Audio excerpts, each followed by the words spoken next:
मध्य स्थलों में दिनांक 14 जुलाई 26 से 13 अगस्त 26 तक ऑनलाइन ऑफलाइन माध्यम से प्रारूप 6 नए मतदाताओं के लिए आवेदन पत्र में प्राप्त दावे आपत्तियों के निस्तारण हेतु नियमानुसार सहायक निर्वाचन अधिकारियों को नामित किया जाता है। यहाँ है सीरियल नंबर, रेफरेंस नंबर ये रहे फॉर्म 6 के, एप्लीकेंट का नाम इस लिस्ट में रहा, AC number, part number, submission date, किस डेट को सबमिट हुआ है form, assign date, current status, hearing schedule है, हियरिंग डेट यहाँ दे रखी है। अब मैंने लिस्ट का एक पेज ये सैंपल के लिए लिया है। इस विधानसभा में कुल 13 पेज की लिस्ट है ये। साथियों, क्या आपके मन में कभी ये प्रश्न आया कि एसआईआर की प्रक्रिया तो काफी लंबी है, महीने महीने चल रही है, और इस दौरान कोई नया वोटर बना है, अर्थात उसने फॉर्म 6 भरा है, तो क्या उसे भी नोटिस मिलेगा? अगर मन में ये ख्याल आया तो बहुत अच्छी बात, नहीं आया तो इस वीडियो में समझ लो। उत्तराखंड में देखो, जो महत्वपूर्ण तिथियां हैं वो आपके सामने हैं। यहाँ जो बीएलओ ने घर घर जाके काम किया था वो हमारा हुआ था 7 जुलाई तक, और जो ड्राफ्ट पब्लिश हुआ है वो हुआ है 14 जुलाई को। अब यहाँ एक सोचने वाली बात यह है कि 7 जुलाई तक जितने फॉर्म 6 भर गए थे उनका तो लिस्ट में नाम रहा होगा, या मैं ये कहूं कि ड्राफ्ट रोल तक जितने फॉर्म 6 भर गए थे हो सकता है उनका भी नाम आ गया हो। लेकिन यहाँ देखो, period for filling claim and objections कब है? 14 जुलाई से 13 अगस्त तक। इस दौरान अगर किसी ने फॉर्म 6 भरा है तो उसका क्या होगा? क्योंकि हमारे जितने नोटिस आए हैं वो ड्राफ्ट रोल के अकॉर्डिंग आए हैं ना। ड्राफ्ट रोल में जो डेटा है उसके अकॉर्डिंग हमें नोटिस मिले हैं, उन नोटिसों का हम निस्तारण कर रहे हैं, और उन नोटिसों के लिए ही मतदाताओं से डॉक्यूमेंट मांगे जा रहे हैं। अब जो नोटिस आए हैं वो ड्राफ्ट रोल के अकॉर्डिंग ही तो है, लेकिन इस समय अगस्त खत्म होने को आया है, और मेन बात यह है कि ड्राफ्ट रोल के बाद में इस एक महीने के टाइम में जो फॉर्म 6 भरे गए उनके नोटिसों का क्या है? तो वो नोटिस अब आ रहे हैं।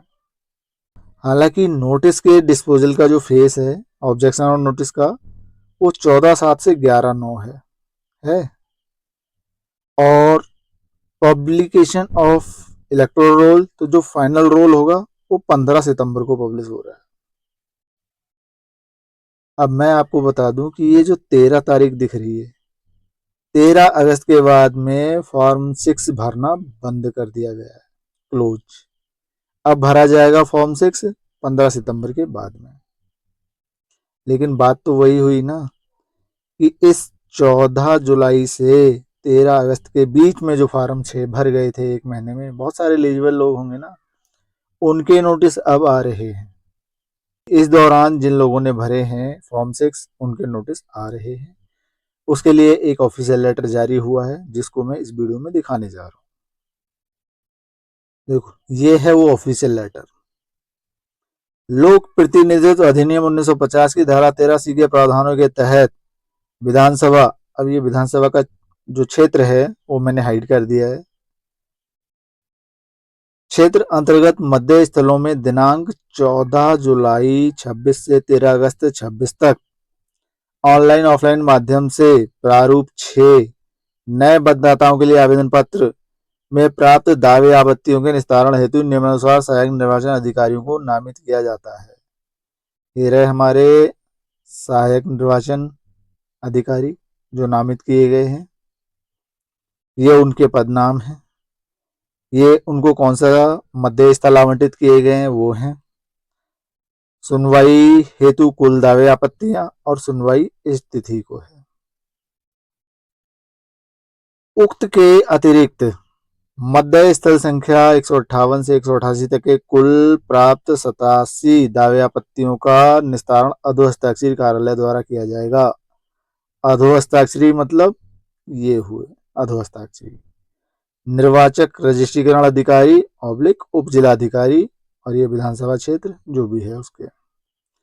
अतः समस्त संबंधित सहायक निर्वाचन रजिस्ट्रीकरण अधिकारियों को निर्देशित किया जाता है कि सुनवाई हेतु नियत तिथि को स्थिति को निर्वाचक रजिस्ट्रीकरण अधिकारी उप जिलाधिकारी कार्यालय में उपस्थित होकर उक्तानुसार प्राप्त दावे आपत्तियों में सुनवाई करने के उपरांत निस्तारण करना सुनिश्चित करें। अब किन लोगों का? तो जिन मतदाताओं की ये सुनवाई होगी उनकी सूची संलग्न है। बाकी इस लेटर की जो इम्पोर्टेंट चीजें हैं वो मैंने बता दी। नीचे तो ये ऑफिशियल काम का है। अब सूची कौन सी है वो देखते हैं। ये है वो सूची, देखो ये विधानसभा एटीसी फॉर्म 6 हियरिंग शेड्यूल 14/5/26 से 16/8/26। अभी हम पीछे जो डेट देख रहे थे उसमें था 14 जुलाई से 13 अगस्त तक, यहाँ दिया है 14 मई से 16 अगस्त तक। तो ये डेट विधानसभा वाइज हो सकता है। अब इन्होंने 13 मई तक का पहले कवर कर लिया था, 13 मई से आगे का डेटा पेंडिंग होगा इसलिए उन्होंने कवर कर लिया। जहां इनका 13 जुलाई तक का कवर हो गया होगा तो उन्होंने 13 जुलाई के बाद का कवर किया होगा। कुल मिला के इस विधानसभा में जहां की ये लिस्ट है, यहाँ इन्होंने 13 मई तक का पहले ही एसआईआर में कवर कर रखा है। 13 मई से बाद का डेटा पेंडिंग है इसलिए ये लोग 13 मई से बाद का कवर कर रहे हैं। यहाँ है सीरियल नंबर, रेफरेंस नंबर ये रहे फॉर्म 6 के, एप्लीकेंट का नाम इस लिस्ट में रहा, AC number, part number, submission date, किस डेट को सबमिट हुआ है form, assign date, current status, hearing schedule है, हियरिंग डेट यहाँ दे रखी है। अब मैंने लिस्ट का एक पेज ये सैंपल के लिए लिया है। इस विधानसभा में कुल 13 पेज की लिस्ट है। अब आप आइडिया लगा सकते हो कि 13 पेज में कितनी सारी एंट्रीज होंगी, यानी कितने सारे फॉर्म 6 की सुनवाई होनी बाकी है।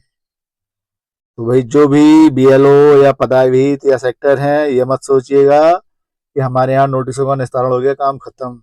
अभी तो काम बहुत है। अभी तो आपने जो नोटिसों का काम किया है उनमें जो ऑब्जेक्शन आएंगे हो सकता है वो भी आपको निपटाने पड़े। तो इम्पोर्टेंट डेट एक बार फिर से दिखाता हूं मैं। यहाँ पर आप देखो 15/9/2026। तो उत्तराखंड में जो भी लोग एसआईआर के काम में लगे हुए हैं, अपने आप को ये मान के चलो कि 15/9/26 तक आप लोग व्यस्त हैं, तो ये कभी भी कोई भी काम आ सकता है।